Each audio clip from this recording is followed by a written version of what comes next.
Good evening. Thank you for tuning in to Let's Talk Maywood. I am Dr. Reggie Ratliff, and I'm happy that you're able to join us this evening. With me is my co-host, my co-facilitator, and my co-laborer in the vineyard and investment advisor, Terrence Hollingsworth. Terry, are you there? Good evening, Dr. Ratliff. How are you? I'm good, sir. I'm good. Season is starting to change. Allergies are starting to hit people, and we're going to continue to carry on because that's what we do. Yeah, look at these bags under my eyes. They ain't See, perfect, man. and they ain't from boxing either. I was gonna say you pick up boxing skills to the test, and like Yeah, right. people. Yeah. But I'm excited about today's guest. But before I introduce her, let's talk. All right. We know that President Biden, I think, has signed off on the student loan forgiveness. There's some pieces there that will benefit certain students. Is that correct? Yeah, absolutely. So the student loan forgiveness that was announced today was $10,000 if you make less than $125,000 a year, Mm-hmm. and it's $20,000 if you uh, were eligible for Pell Grant when you were going to college. And so for most people, I shouldn't say for most people, but you can get as much as 20,000. Mm-hmm. What do you think though that the feedback that I'm getting from most people, they are saying this is not enough. Do you feel that's correct, or do you feel like it's okay? Yeah. I think it's a start in the right direction, but it's not nearly enough for what many students owe in terms of student loan debt, including interest. And Yes. a lot of people are struggling paying $1,000 a month for a student loan. Um, I feel, as somebody who went through graduate school, who also took out a student loan, that it is um, an insult to have to take out a student loan when the United States is one of the few countries in the entire world who has student loans that is primarily ran by corporate America and the government. It should not be where we go deep in debt to go to school, and it really prevents or dissuades a lot of people from going to college altogether. Yeah, I believe that. I mean, there are several. There's kind of a Republican thought process that there are people that have paid off their student loans, and it's not fair that they paid theirs off, and then everybody else, is getting Mm-hmm. some of theirs forgiven. Part of my problem, and this is what the federal government never does. They don't solve really the real problem, which you mentioned it, the interest rate that continues to accumulate. Most people that have a student loan debt, they've said, I don't mind what I borrowed, but the Mm-hmm. interest keeps accumulating, and I Right. can't catch up, with the interest. And so Absolutely. that's one thing. The other thing is that they are absolutely doing nothing to address colleges living under budget and not raising the cost of tuition. So and they're raising the cost of tuition so that they can pay themselves more. Mm-hmm. And at the Yeah. end of the day, we're not getting better service. Corporations are not using it as a this degree as what, how do I want to say it? So many people work in the field that they didn't go to school for. Right. And so it becomes difficult to say, well, this degree is worth more or this degree is worth more. So, Absolutely. The thing that really, I have a hang up with those who criticize President Biden's decision to do this really quickly. But you remember the housing crisis of 2008. yeah. You remember how we bailed those corporations out not once but twice, including when President Obama came into office in 2008. And Mm-hmm. so for them to complain, for those pundits to complain that it's not right to have such a bill is nonsense.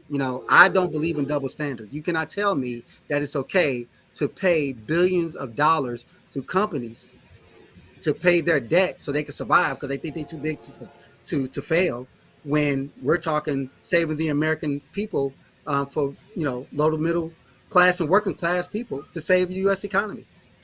So what it comes down to for me, in our classes that we teach on Thursdays, our master class is all about creating wealth and how do you do it. There comes a moment where this conversation has to focus right back on you as the borrower, you as the investor. How do you manage your budget to complement creating wealth and not just out there, racking up a lot of debt and things like that. And so, we'll talk about this on Thursday. Will you just let everybody know, Dr. Ratliff, what time, and how Absolutely. to get a hold of us to come into class? So our class is held virtually. You can reach us through sending me an email to sratliff68@yahoo.com. You see it there on the screen. It is every Thursday from 5:30 to 6:30 p.m. Central Standard Time. Send me an email stating that you're interested in joining the class discussion, and I'll respond with a link to access the class. Once again, every Thursday evening from 5:30 to 6:30 Central Standard Time. And we've been going through this class for over 3 years now consistently. So we're very happy to do this, and this is one of our ways of giving back to the community. Well, I will see you later, and hopefully I'll see you on Thursday. Tune in. We're going to move forward, introduce our guests, which I'm excited about. Miss Kathleen Franzwa, who is co-founder of Proviso 209 United. It's a political action committee. In May of 2022, to create positive change in Proviso District 209. Ms. Franzwa is a proud resident of Proviso Township, specifically Westchester, where she has lived with her husband and 2 children since 2004. Kathleen has a bachelor's of social work degree from Indiana University and a master's degree in family counseling from Northeastern Illinois University. That's Northeastern Illinois. She spent over a decade working in Indianapolis and Chicago with children and families, tackling child abuse, neglect prevention, mentoring, poverty, and mental health. From 2015 to 2018, Kathleen served as co-director of the Westchester Food Pantry and was active in lobby efforts for the Greater Chicago Food Depository in both Washington, D.C. and in Springfield. Kathleen hopes spearheading Proviso 209 United is a beginning of sustainable positive change in our district that impacts our children and our communities for generations to come. She believes that providing an inclusive and equally accessible education for all includes looking at the whole child and their needs, not just their test scores. Kathleen's favorite quote from the late great Shirley Chisholm: "If they don't give you a seat at the table, bring in a folding chair." Huh, how mighty. And without further ado, I'd like to bring on Mrs. Kathleen Franzwa. Thank you very much for having me. I'm honored to be on your show. I've watched it quite a bit, and thank you. It's our pleasure to have you on tonight. There's a lot going on in Proviso Township, particularly at the school board level with the interest in the schools and the student body in Proviso Township, Proviso East, Proviso West, PMSA, Proviso Math and Science Academy, teacher involvement, community involvement. But before we dive into that, let's start off by talking about who Kathleen Franzwa is. Who is Kathleen, and what brought you to Illinois, and specifically Westchester and Proviso Township? Sure. Well, I was actually looking to get a master's degree in Chicago, had multiple programs, looking to either get a master's in social work or counseling. So that brought me up here. There was lots of opportunities for an affordable master's degree. You were just talking about student loans, and it was just a lot easier to find a good program up here. But I also wanted to start new. I was 26, and I wanted to go to the big city and dive into a new arena and see how it was. So I lived in Chicago, and then when my husband and I married in 2004, we settled in Westchester. We had looked around the western suburbs, and we found a happy home here, and we've been happy ever since. So. Very good. So you move forward, jump into starting Proviso 209 United. What was the motivation behind doing that? Well, sometimes life, sometimes you have a plan and then life throws you, you know, a curveball or something that tells you you need to take a different route.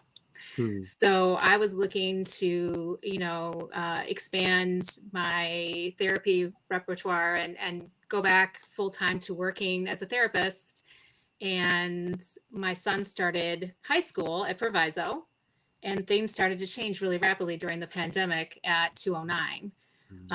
And we had an instance, this is before May, Yeah. where the Board of Education wanted to stop streaming the board meetings. So we weren't able to watch them. And I found that to be outrageous. So we started streaming we streamed that meeting with as a group effort with a bunch of Proviso residents.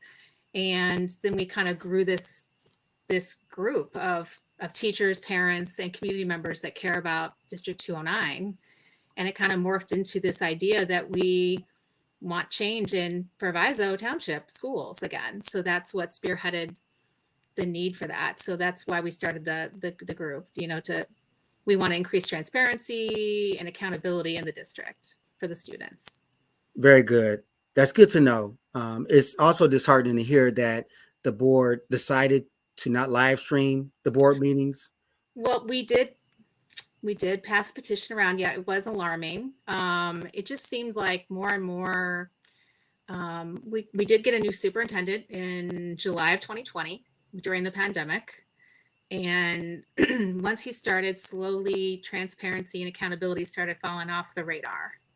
And so when the board decides to not stream the meetings, whether that was his decision or the board's decision, we just feel like there was no way to actually hold the board accountable. We vote for the board hires the superintendent. So it's a very clear, chain there. And we were very concerned about not being able to know what's going on in our district. We saw some other things that were alarming. So we did file a petition, a change.org petition, and we did get them to resume the streaming. So that Very was good. a win. Yes. Yes. And that's a small win, but it's still a win. So Absolutely. it shows that people care about the school, and it shows that people care about the school board being transparent. Absolutely. And that if you pull together a group of people that care about something, you can create change. So that's Definitely agree. Definitely yeah. agree. As a alumni of Proviso East and following the board, since graduating from high school at Proviso East back in 1986, I've noticed there's always politics behind it. Politics is part of it, but it doesn't have to consume a board because it creates tension, which is what I see from the outside looking in. What has the impact been? This whole political, whatever you want to call it. I don't have the right word at the moment, but what has this impact? How's this impacted the children and the parents and the community from your perspective? Well, it's been kind of rough. I got to tell you, it's not been easy. I'm a parent myself in the district. For example, we are currently trying to go back to school on September 1st, and no one has a schedule. No one has IDs yet. It's kind of mass chaos, but looking at it from a big picture perspective, when politics comes into play for some reason, and I agree with you, it's hard to put it into words what this is. Obviously, we elect school board members, and so that is a political process. Yeah. But I thought when I voted for this current board, and I did, I had their sign in my yard, I canvassed for them, I voted for them.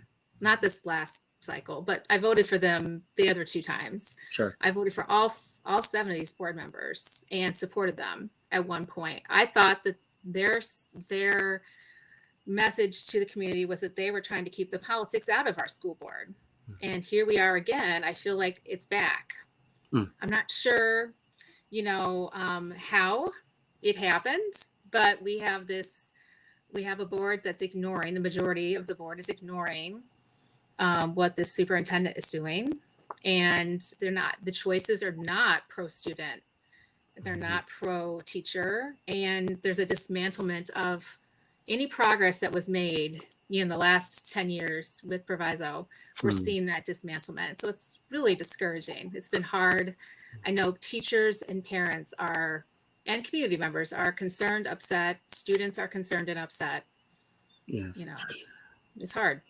It's unfortunate. And, in light of some tragic, deaths of some of our students in recent years, talk about that for a moment. Do you think that what's been happening at the board level, just at the administrative or leadership level, that's had an impact in some kind of way, shape, or form to the students?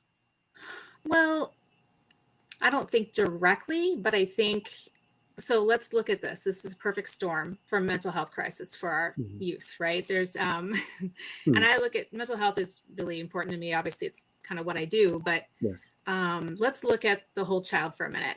You push them into a program like the Math and Science Academy, for example, and they're a first generation college, soon to be college attendee.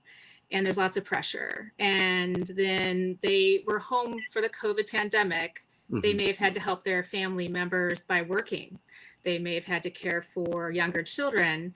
They watched pretty extreme violence and murder on TV live during the news, which was very traumatic for a lot of our youth. So let's take all that and then add in the chaos with all this. And one of our schools doesn't have a mental health counselor that's set aside, or a social worker set aside for mental health, which is PMSA.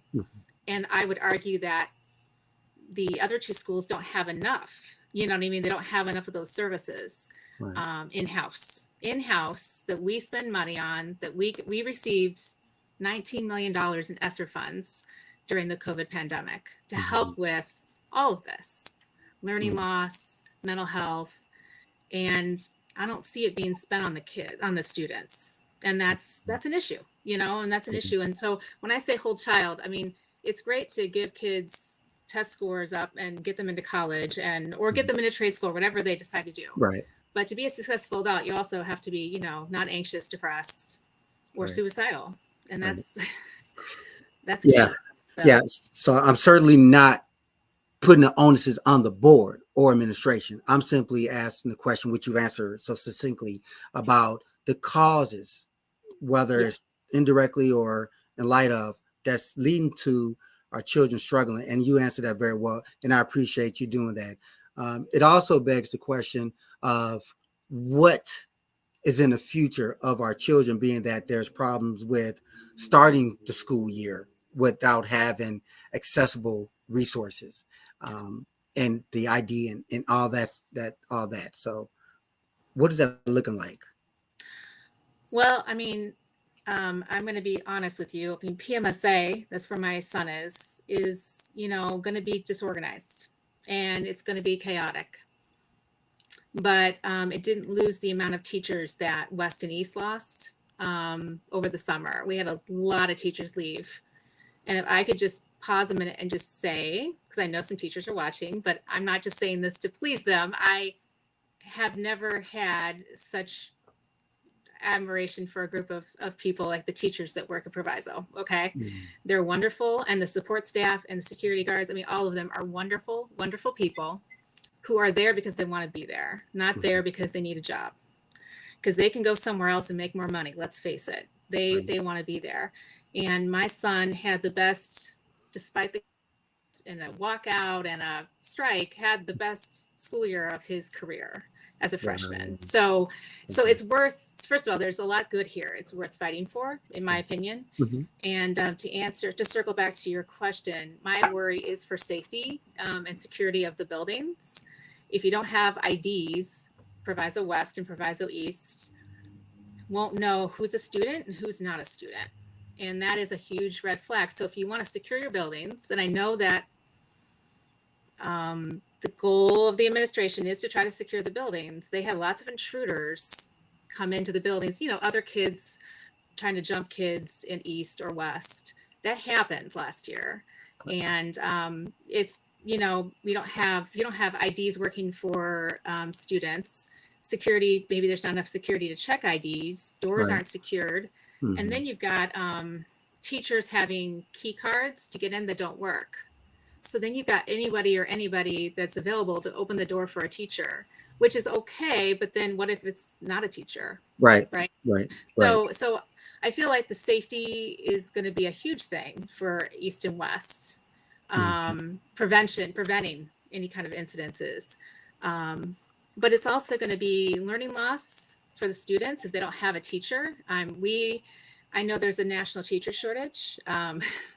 That's about 5 to 10% nationwide. Right now, we're losing almost a fourth. I think it's almost 30% actually. Last time I talked to the entire township. in Proviso Town. Wow. So we're talking about 25 to 30% of our teachers have left. So you're going to try to fill those with substitutes? You could try to do that, yes.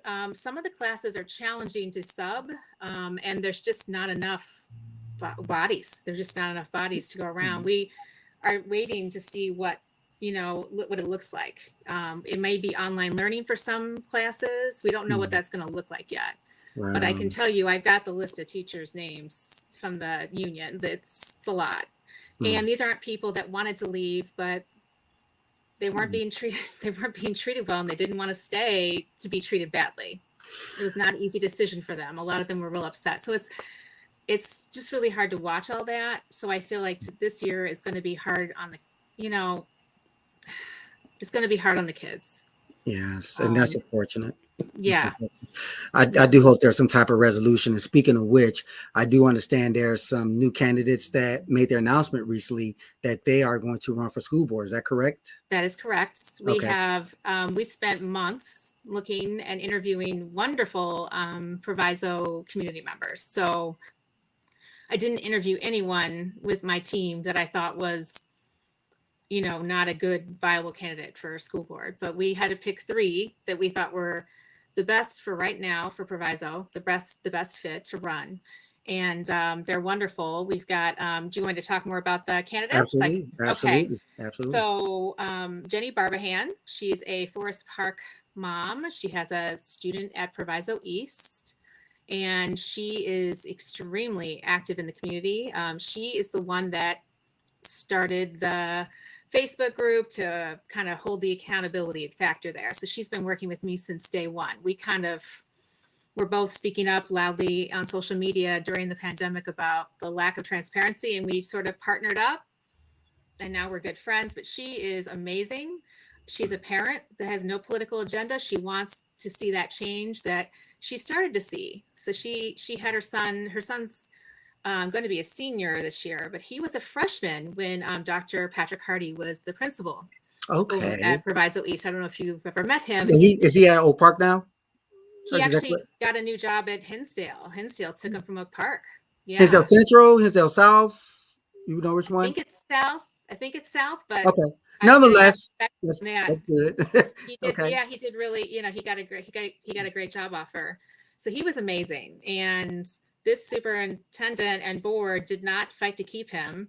They didn't re-interview him, and he had to get another job. That's why he went to Oak Park, and now he's at Hinsdale. Okay. But he really changed the school culture for the better, and Proviso East was sort of transforming, and it was amazing. We were even hearing about it over here in Westchester about, gosh, can we recreate this at West? You know what I mean? Right. Can we see this amazing change and of climate, culture, pride? And, Jenny is just sort of, grief-stricken to see that all kind of torn away because she saw the wonderfulness. Then we have Miss Sandra Hickson. She went to Proviso East as well. She won't tell me when she graduated. She refuses, but she's a Proviso East graduate, and she was subbing in our buildings at Proviso West last year and for a couple of years. So she's kind of seen what's been going on inside the building. She's a retired teacher.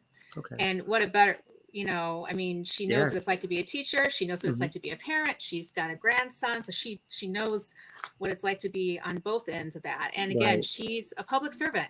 She's there to serve our community. That's what she wants to do.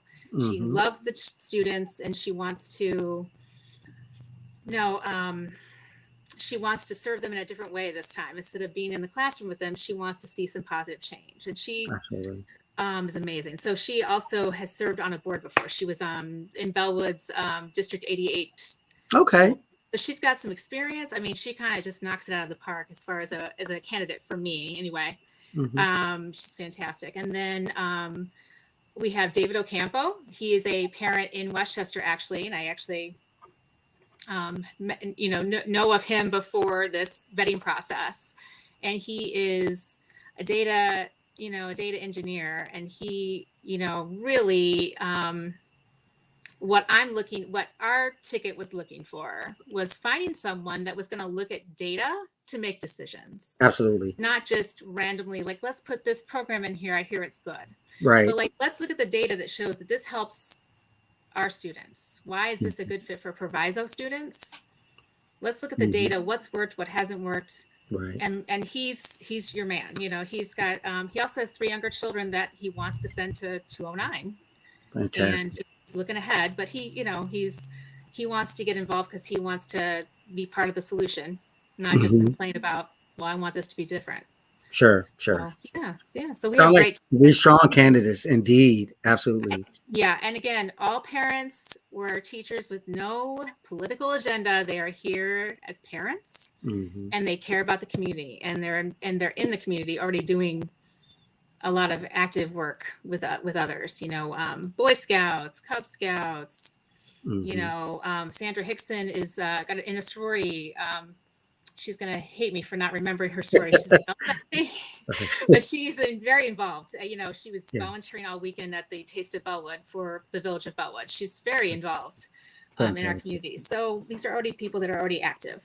Right. And those are kind of candidates you want, right? The ones that's active and engaged, that knows the beat of the community and what's needed to provide. Yes.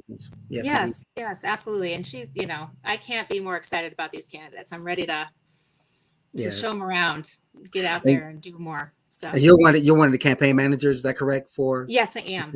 Okay. All right. Yeah. So we have just a couple minutes left.